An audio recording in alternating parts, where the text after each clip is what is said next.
সম্মানিত শ্রোতাগণ, 1 মিনিট এই কথাটা না শুনে চলে যাবেন না। আপনি কি জানেন আল্লাহ মানুষকে ঈমান আনার জন্য জোর করেননি, বরং সত্যকে এত সুন্দর করে স্পষ্ট করে দিয়েছেন যাতে মানুষ নিজের বিবেক দিয়ে সত্যকে চিনে নিতে পারে। আল্লাহ তাআলা বলেন, দ্বীনের ব্যাপারে কোনো জবরদস্তি নেই, নিশ্চয়ই সঠিক পথ ভ্রান্ত পথ থেকে স্পষ্ট হয়ে গেছে। আর যে ব্যক্তি তাগুতকে অস্বীকার করে আল্লাহর প্রতি ঈমান আনবে, সে এমন এক মজবুত হাতল আঁকড়ে ধরল যা ভেঙে যাওয়ার কোনো আশঙ্কা নেই। সূরা আল বাকারা আয়াত 256।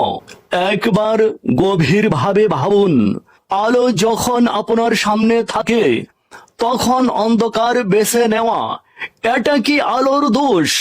সত্য যখন স্পষ্ট হয়ে যায় তখন মানুষকে জোর করার প্রয়োজন হয় না।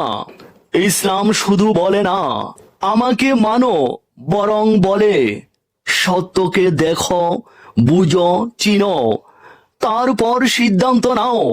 কিন্তু মনে রাখবেন, সিদ্ধান্ত নেওয়ার স্বাধীনতা আপনার আছে, কিন্তু সিদ্ধান্তের পরিণতি থেকে কেউ মুক্ত নয়। আজ আপনি যে পথ বেছে নিয়েছেন সেটাই একদিন আপনার গন্তব্য ঠিক করবে।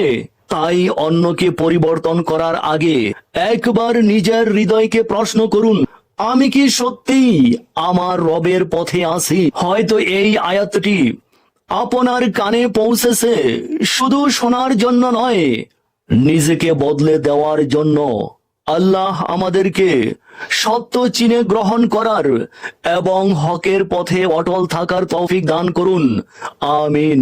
প্রিয় ভাই বোনেরা, আল কোরআনের এই কথাগুলো যদি আপনার ভালো লাগে তাহলে লাইক, শেয়ার, কমেন্ট করুন।